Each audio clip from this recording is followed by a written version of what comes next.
সম্মানিত প্রিয় দর্শক বন্ধুরা, আজকে আমরা যে বিষয় নিয়ে কথা বলবো এবং আলোচনা করব সেটি হচ্ছে যে ভেড়া কতদিনে বাচ্চা দেয়।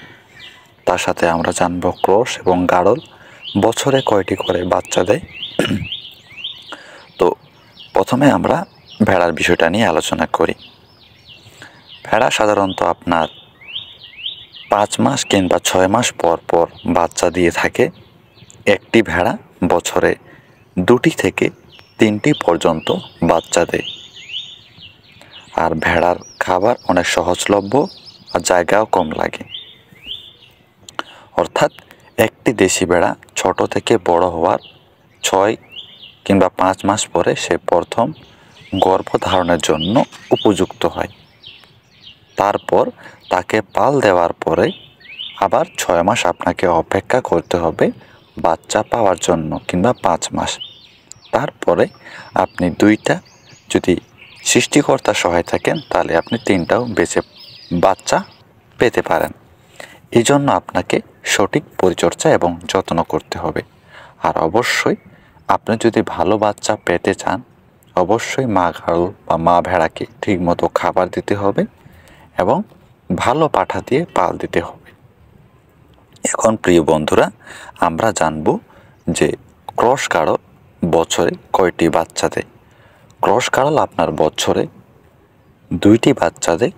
এরা 7 মাস অন্তর অন্তর একটি করে, মনে করুন যে প্রথম 7 মাসে একটি এবং দ্বিতীয় 7 মাসে একটি, অর্থাৎ 14 মাসে একটি একটি করে 2টি বাচ্চা দিয়ে থাকে। অনেক সময় যদি সৃষ্টিকর্তা সহায় থাকেন তাহলে তারা 2টি করেও বাচ্চা দিয়ে থাকে। এটা কখন হয় জানেন? যখন আপনার ভেড়া বা গাড়লগুলো বয়স্ক হয়ে যাবে, যখন তাদের গর্ভধারণ ক্ষমতা বৃদ্ধি পাবে, তখন এমনটা হয়। আর এর ক্ষেত্রে সৃষ্টিকর্তার আশীর্বাদও লাগে। প্রিয় বন্ধুরা, আপনারা জানতে পারলেন যে ক্রস গাড়ল বছরে কয়টি করে বাচ্চা দেয়। আর এই জন্য আপনাকে সঠিকভাবে পরিচর্যা করতে হবে, যত্ন করতে হবে এবং ভালো পাঠা দিয়ে পাল দিতে হবে। এরপর আমাদের দৃষ্টি যেদিকে থাকে যে গাড়ল বছরে কয়টি দিয়ে বা কয়টি করে বাচ্চা দেয়। আমাদের দেশে সাধারণত গাড়লগুলো বছরে একটি করে বাচ্চা দিয়ে থাকে। আর যেহেতু গাড়লের দাম অনেক চড়া, আপনারা যদি গাড়ল দিয়ে খামার করতে চান তো অবশ্যই আপনি গাড়ল দিয়ে যদি লাভবান হতে চান আপনার খামারে গাড়লের পাশাপাশি ক্রস ভেড়াগুলো পালন করতে পারবে বা পালন করতে হবে। কারণ আপনি যদি লাভ করতে চান দেখা যাবে যে আপনি যদি গাড়ল দিয়ে খামার করেন আপনাকে লম্বা সময় ধরে অপেক্ষা করতে হবে বাচ্চার জন্য। অনেকের এক্ষেত্রে ধৈর্য কুলায় না। তো এক্ষেত্রে আপনি বিকল্প পদ্ধতি হিসেবে ক্রস কিংবা হাই ক্রস ভেড়াগুলো আপনার খামারে নিয়ে আসতে পারেন 2 থেকে 3টা, যেখান থেকে আপনি 6 থেকে 7 মাসে বাচ্চা পেয়ে যাচ্ছেন। অর্থাৎ আপনি কিছুটা অপেক্ষা করার পর বাচ্চা পাচ্ছেন, আবার তার কিছুদিন পর আবার গাড়লের বাচ্চা পাচ্ছেন। তো আপনি 2 দিক থেকে সুবিধা ভোগ করতে পারতেছেন।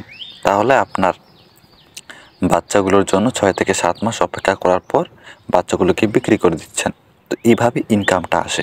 এখানে মেন বিষয়টা হচ্ছে যে আপনার পরিশ্রম, সঠিক পরিচর্যা এবং যেটা সঠিক মাত্রায় খাওয়া দাওয়া এবং লালন পালন করা। আর মেন কথা হচ্ছে ধৈর্য। আপনি যত ধৈর্য ধরে রাখতে পারবেন ততই আপনি ভেড়া পালনে সফল হতে পারবেন। আর এই জন্য আমাদেরকে সঠিকভাবে পরিচর্যা করতে হবে আমাদের ভেড়া, আমাদের গাড়লগুলোকে। কারণ আমরা যদি সঠিকভাবে পরিচর্যা এবং খাওয়া দাওয়া দিতে যদি না পারি তাহলে আমরা সে আশানুরূপ ফলটা পাবো না। যেমনটা চাই তেমন ফল আমরা পাবো না। এই জন্য আমাদেরকে সঠিকভাবে পরিচর্যা করতে হবে। এটা তো গেল পরিচর্যার বিষয়। এরপর যেটি আসে সেটা হচ্ছে যে সঠিক পাঠা নির্বাচন।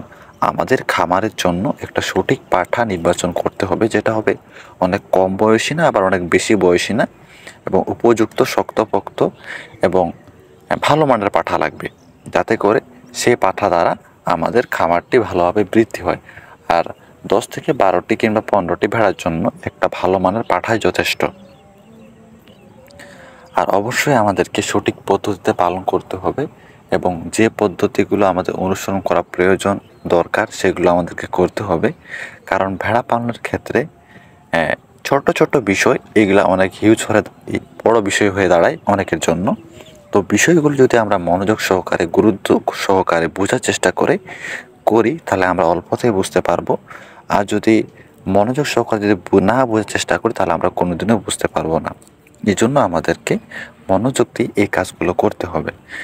আর আনুষঙ্গিক কিছু সাধারণত চিকিৎসা এই বিষয়গুলো আপনাদের জেনে রাখা প্রয়োজন বা জেনে রাখবেন, যাতে করে হুট করে যদি ভেড়ার কোনো কিছু হয় বা গার্লের কোনো কিছু হয়, যাতে করে আপনি চিকিৎসা করতে পারেন ইমার্জেন্সিভাবে।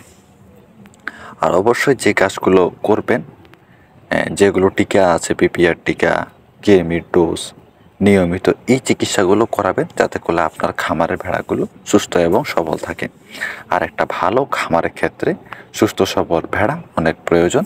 যতই আপনার সুস্থ সবল ভেড়া থাকবে ততই মানুষ আপনার দিকে আকৃষ্ট হবে, আপনার ভেড়া দেখবে, পছন্দ করবে, আপনার বিক্রয় বাড়বে। তবেই আপনি একজন সফল খামারে হয়ে উঠতে পারবেন। প্রিয় বন্ধুরা, হতে পারে আমি বেশি কথা বলে ফেলেছি, এই জন্য আন্তরিকভাবে দুঃখিত। কিন্তু আপনারা যদি বুঝে থাকেন তাহলে আমি ধন্য। দেখা হচ্ছে নতুন ভিডিওতে নতুন বিষয় নিয়ে। ভালো থাকবেন, ধন্যবাদ। আর আমাদের ছোট্ট চ্যানেলটিকে সাবস্ক্রাইব করে রাখবেন। ভালো থাকবেন।